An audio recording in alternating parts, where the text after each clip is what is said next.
The team at Carbon have done it. A paddle that blends the power you loved from the 1X and the control you craved from the 2X. The Carbon 3X is offered in a 14mm and 16mm thickness and weighs in at 7.8 and 8 ounces respectively. Featuring a polypropylene honeycomb core and a T700 raw carbon fiber hitting surface. Fans of the Carbon series looking for that Goldilocks blend of power and control should look no further. Now before we get into this playtest review, I feel it proper to highlight the 1X, 2X, and 3X. So let's throw a little blur on there, drop the opacity down, and bring in those 3 paddles. Starting with the 1X, that one was built for power. You had pretty much a similar shape to the 3X, but it was a little more elongated, had a little more lever power to it. Then came the 2X, wider shape, a little shorter. That one was built more for control. And then you enter the 3X. The 3X is supposed to be a hybrid of the two, blending power and control. So now that you have the basis for it, coming into this 3X playtest, the first impressions, I was like, okay, it's another black carbon fiber paddle. Kind of looks like the same blank as everything else. Wasn't really stoked on starting the playtest, but as I got into it, I realized it was a pretty solid paddle. Had everything that I kind of needed from both the kitchen and the baseline.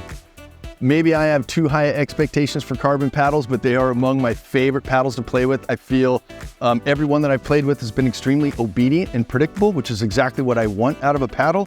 I do prefer the elongated shape. I noticed this one has the minimum length of about a 5.25 inch handle length. I might prefer it to be a little longer, but it's not crowding me for a one hand at all. The Toray carbon fiber, raw, real familiar, real spin friendly. And I'm definitely going to give you extra props, Will, because he turned me on to the 14mm. I have this bias towards thinner paddles. And after playing with the 14mm versus the 16, I actually preferred it. And I'm really curious to know what it would play like when I add a little weight to it. But overall, I feel even if the 1 series was the power, the 2 was the control, and the 3 is more of a blend, I've always felt that these are pretty muted, control-oriented paddles. I don't feel like there's a lot of big reaction off the paddle. And that's exactly why I like it. It lets me be me a little bit more without hitting so many ground roll doubles or home runs. Love this paddle update for sure. Yeah, I typically would pick a thinner paddle, 14mm. But what I've been noticing is the 16mm paddles that are being offered are really shining in my opinion. And I've been playing with a lot of 16mm paddles. So in this playtest, I'm like, okay, I'm gonna like the 16mm paddle because that's the trend. But what I noticed was, yeah, the 14 was really shining.